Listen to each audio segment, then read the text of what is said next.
Ready?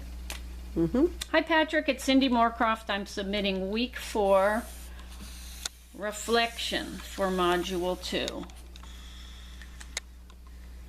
First thing we're supposed to do in this assignment is to do some reflection, reflecting on the protocol we designed.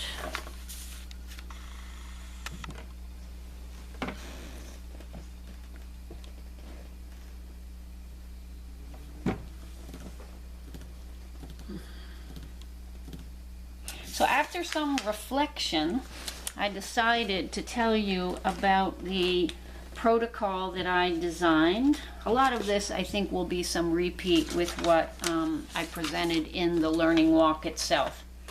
So the first thing I did was to go and look at the math standards for 8th grade. Since I don't know what grade I'll be teaching, I thought 8th grade's sort of in the middle. And I really enjoy math. I'm hoping as a special ed teacher, I will be able to do a good bit of working with students on math.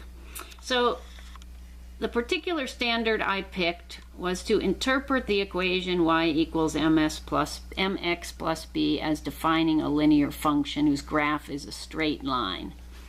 And rather maybe than recognize examples of functions that are linear and nonlinear, I'm going to have students create linear equations as a way to help them recognize what's a linear equation and what's not. So here's my protocol, as you know if you have seen my learning walk. Create a linear equation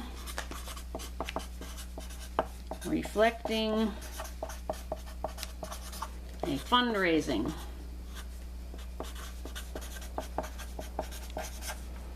project you design to conduct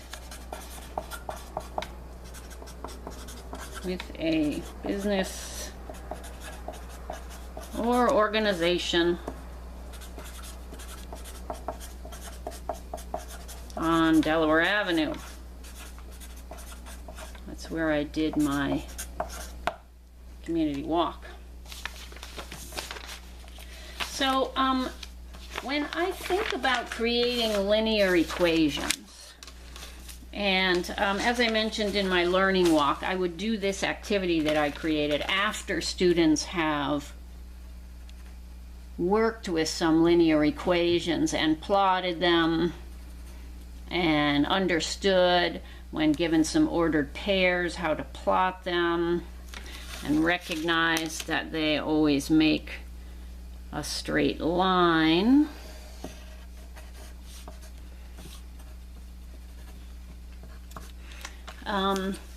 And to have them maybe look at some of what they've created and tell them, I want you to make one. I want you to make a linear equation that really represents something meaningful to you, something I'm going to have you create. So, and I wanted them to work with an organization or business on Delaware Ave and come up with some project they were going to do, which then could be represented by a linear equation. So how I relate this to the readings, a couple different ways. The reading that our group was assigned, this one. What learning environments best address 21st century students' perceived needs at the secondary level of instruction? The particular passage that I picked out, or a couple passages that I picked out from this article, have to do with autonomy. The conclusion of the research, one of them was that autonomy for students is one of an indicator of academic success, or something that is important to students and can help their academic success.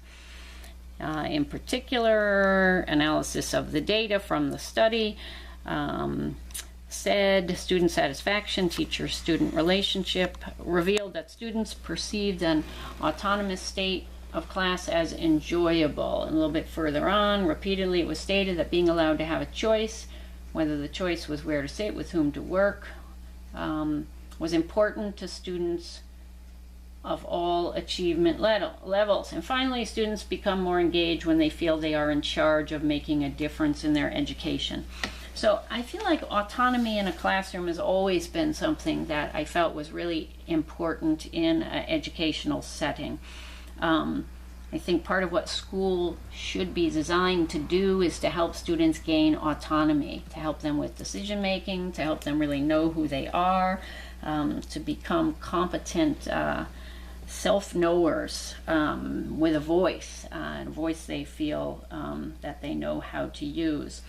Personally, I feel like experience with choice and autonomy and responsibility for completing an assignment is helpful in conflict resolution, in employment situations, and in lots of relationships. So I value this skill.